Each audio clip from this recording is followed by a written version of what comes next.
지옥에서의 시작. 장소 비바람 치는 서울 도심의 지하도. 시간 새벽 2시. 그날 저는 신의 멱살을 잡았습니다. 아무도 몰랐을 겁니다. 10년을 넘게 남들의 고민을 상담해 주던 유명 라디오 DJ가 왜 차가운 지하도 바닥에서 쥐새끼들과 썩은 빵 조각을 다투고 있었는지 말입니다.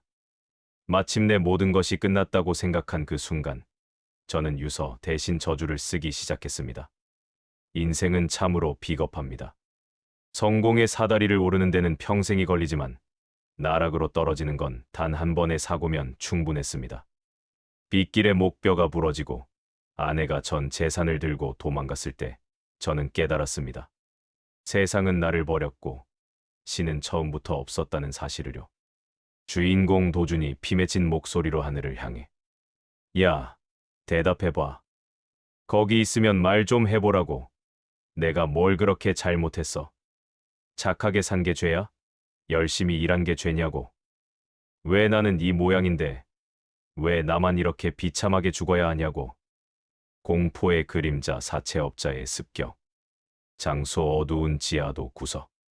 무서운 건 현실의 공포였습니다. 어둠 속에서 구둣발 소리가 들려왔습니다.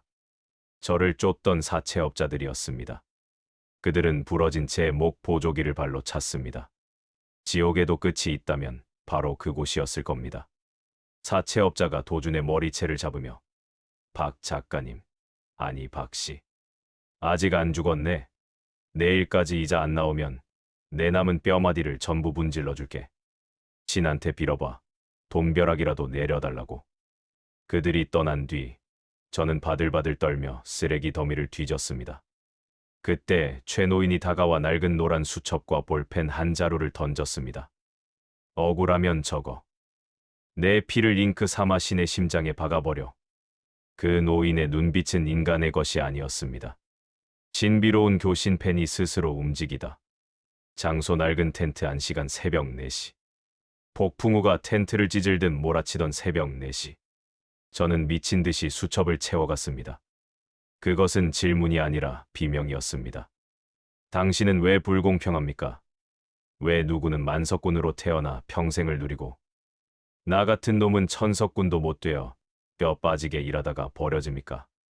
순간 텐트 안에 촛불이 꺼지고 기이한 정적이 흐른다. 도준의 손이 제멋대로 움직이기 시작한다. 전율이 잃었습니다. 제 의지가 아니었습니다. 제 손은 마치 살아있는 생물처럼 수첩 위를 질주했습니다. 공포로 온몸에 털이 곤두섰습니다. 수첩에는 제가 쓰지 않은 문장들이 박히고 있었습니다. 신이 도준에게 말한다. 도준아, 너는 지금 내가 열심히 살았다고 믿느냐? 너는 단 한 번도 산 적이 없다. 그저 생존하기 위해 내 영혼을 헐값에 팔아치웠을 뿐이다. 천석군과 만석군의 비밀, 신의 일침. 장소 환상 속의 공간. 저는 홀린 듯 물었습니다. 사람들이 죽어라 노력해도 겨우 입에 풀칠하는 천석군에 머무는데 왜 어떤 이들은 가만히 있어도 하늘의 복을 받는 만석군이 됩니까? 당신이 편애하는 것 아닙니까? 신이 말한다. 어리석구나. 천석군은 제 힘으로 모으려 발버둥치는 자다. 그는 항상 부족함을 두려워하며 돈의 노예가 되어 산다. 하지만 만석군은 내가 주는 것이 아니라 스스로가 이미 만석을 가졌음을 믿는 자다. 우주는 결핍을 채워주는 곳이 아니라 풍요를 비춰주는 거울이다. 충격적이었습니다. 신은 차갑게 덧붙였습니다. 너는 돈을 벌기 위해 무엇을 했느냐? 건강을 담보로 잡고 가족의 눈물을 외면하며 오로지 숫자를 채우려 하지 않았느냐? 내가 준 가장 귀한 선물인 지금을 쓰레기통에 쳐넣으면서 왜 내게 복을 구하느냐? 숨겨진 죄악신은 모든 것을 알고 있다. 장소 도준의 기억 속. 순간 제 과거의 장면들이 파노라마처럼 스쳐 지나갔습니다. 성공을 위해 동료를 짓밟았던 일, 아픈 어머니의 전화를 바쁘다며 끊어버렸던 일, 돈 때문에 건강을 돌보지 않아 결국 목뼈가 바스러질 사고를 자초했던 순간까지 신은 제 영혼의 가장 추악한 구석까지 다 알고 있었습니다. 도준 눈물을 흘리며 그만하세요. 저는 그저 잘 살고 싶었을 뿐입니다. 그게 그렇게 큰 죄입니까? 진이 도준에게 말한다. 잘 사는 것이 무엇이냐? 내 몸을 파괴하고 영혼을 메마르게 하여 얻은 금덩이가 너를 구원할 거라 믿었느냐? 보거라. 내가 쌓아온 그 모든 집착이 지금 내 목을 조르고 있는 것이다. 너는 만석군이 될 자격이 없다. 아직 너 자신을 사랑하는 법조차 모르기 때문이다. 스릴 넘치는 반전 텐트 안의 기적. 장소 다시 텐트 안 사채업자들이 들이닥침. 그때 텐트 밖에서 거친 욕설이 들려왔습니다. 사채업자들이 약속보다 일찍 찾아온 겁니다. 이 새끼, 여기서 혼자 중얼거리고 있네. 야, 수첩 내놔. 이게 돈 되는 거야? 그들이 제 보물 같은 수첩을 빼앗으려 했습니다. 도준 수첩을 꽉 쥐며 안 돼. 이건 내 목숨이야. 건드리지 마. 사채업자가 칼을 꺼내든 순간 기적이 일어났습니다. 텐트 안이 눈부신 황금빛으로 가득 찼고 그들은 비명을 지르며 도망쳤습니다. 환청이 아니었습니다. 제 손에 들린 수첩이 스스로 빛을 내고 있었습니다. 마침내 저는 깨달았습니다. 신은 저를 벌주러 온 게 아니라 저를 다시 태어나게 하려고 이 밑바닥까지 끌어내린 것이었습니다. 전 세계를 뒤흔든 성공. 장소 화려한 저택의 서재 2년 뒤. 그날 밤의 대화는 한 권의 책이 되었습니다. 신과 나눈 이야기. 이 책은 출간 즉시 전 세계를 뒤흔들었습니다. 깡통을 줍던 노숙자는 2년 만에 1,000억 원의 자산을 가진 세계적인 멘토가 되었습니다. 하지만 이것은 시작에 불과했습니다. 진짜 시련은 그가 가장 화려한 무대 위에 섰을 때 찾아왔습니다. 절규하는 어머니, 뜻밖의 질문. 장소 뉴욕 맨해튼 대강당 현재. 수천 명의 청중이 그의 강연에 열광하고 있을 때였습니다. 한 여인이 벌떡 일어나 무대 앞으로 달려나왔습니다. 그녀의 손에는 아들의 영정 사진이 들려 있었습니다. 오영자 씨가 절규하며 작가님, 당신이 신과 대화한다고요? 그럼 물어봐요. 왜 신은 내 아들을 데려갔냐고. 20년 전 입양해서 내 피보다 더 진하게 키운 내 아들이에요. 그 착한 아이가 왜 차가운 아스팔트 위에서 교통사고로 죽어야 했냐 말이야. 대답해봐요. 신이 정말 있다면 왜 이런 잔인한 짓을 하냐고. 강연장은 순간 얼음물을 끼얹은 듯 정적에 휩싸였습니다. 박 실장이 보안요원을 부르려 했으나 도주는 손을 들어 제지했습니다. 그는 단상 아래로 내려가 여인의 젖은 손을 잡았습니다. 도준 여인의 눈을 깊게 응시하며 영자씨, 아드님이 사고 나기 직전에 무엇을 했는지 아십니까? 오영자씨가 대답한다. 그저 친구 만나러 간다고 웃으며 나갔어요. 그게 마지막이었어요. 신의 뜻 죽음 너머의 재회. 장소 강연장 무대 아래. 도주는 눈을 감았습니다. 마치 공중에 떠있는 보이지 않는 존재와 대화하는 듯했습니다. 그리고 마침내 그는 입을 열었습니다. 그의 목소리는 낮고 단호했습니다. 도준이 영자씨에게 말한다. 영자씨. 신은 계십니다. 그리고 그분이 준우군을 지금 부르신 데에는 아주 치밀하고 따뜻한 이유가 있습니다. 준우군의 친어머니. 그분을 기억하십니까?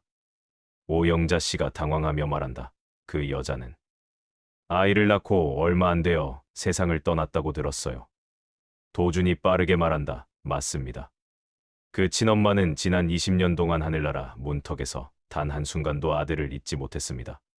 자기가 지켜주지 못한 미안함 때문에 천국 문으로 들어가지도 못하고 차가운 경계에서 아들만 기다리며 눈물을 흘리고 있었지요. 오영자 씨가 무슨 뜻인지 알듯 모르는 듯 되묻는다. 그게 무슨? 도준이 영자 씨에 대한 연민의 마음으로 말한다. 신은 이제 결정을 내리신 겁니다. 땅 위의 엄마인 영자 씨에게서 준우군은 충분한 사랑을 받았습니다. 이제는 하늘에서 홀로 떨고 있는 자신을 낳아준 또 다른 엄마의 눈물을 닦아주러 가야 할 시간이 된 것이지요. 준우군은 지금 그곳에서 친엄마를 만나 그녀를 위로하고 있습니다. 그것이 준우군이 이 세상에 왔던 마지막 임무였습니다. 영자 씨는 그 말을 듣고 영정 사진을 가슴에 꼭 품고 바닥에 주저앉아 오열했습니다. 그것은 원망의 눈물이 아니라 이해와 화해의 눈물이었습니다. 강연장 곳곳에서 시니어 청중들의 흐느낌이 들려왔습니다. 결말 만석군의 진정한 의미. 장소 강연장 석양 아래의 도준. 도준은 청중들을 향해 마지막 메시지를 던졌습니다. 죽음은 끝이 아니라 영원히 약속한 만남을 향해 떠나는 여행이라는 사실을요. 도준은 계속 말을 이어간다. 여러분, 만석군의 복은 돈을 쌓는 것이 아닙니다.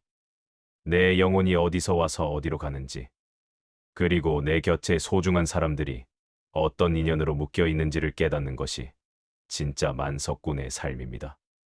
이별을 두려워하지 마세요. 우리는 모두 사랑하는 사람을 만나러 가는 길 위에 있습니다. 강연이 끝나고 도준은 텅 빈 강연장에 홀로 앉아 수첩을 펼쳤습니다. 시는 여전히 속삭이고 있었습니다. 당신이 가장 처절하게 울부짖는 그 순간, 사실 시는 당신의 손을 가장 꽉 잡고 있다는 것을요. 여러분의 생각은 어떠신가요? 혹시 여러분도 가슴에 묻은 누군가를 원망하며 밤을 지새우고 계시지는 않나요? 어쩌면 그분은 지금 하늘에서 당신이 준 사랑을 간직한 채 또 다른 인연을 치유하고 있을지도 모릅니다. 여러분의 진솔한 이야기를 댓글로 남겨주세요. 그 고백이 당신의 인생을 만석군의 복으로 바꾸는 시작이 될 것입니다. 비바람 치는 서울의 지하도에서 시작된 이야기는 유명 DJ였던 주인공이 절망 속에서 신에 대한 저주를 쓰게 되는 사건을 다룬다. 주인공은 인생의 비극으로부터 오는 깊은 절망과 자아를 찾는 기로에 서게 되며 신과의 대화를 통해 자신의 모든 과거를 되돌아본다.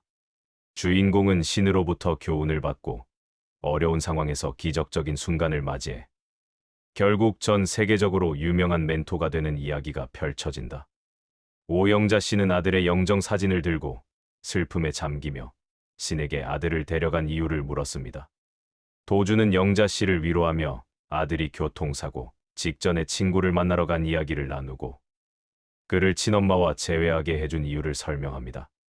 강연의 마지막에서 도주는 죽음을 두려워하지 말고 진정한 만석군의 삶은 사라진 사랑하는 사람들과의 인연을 깨닫는 것이라고 강조했습니다.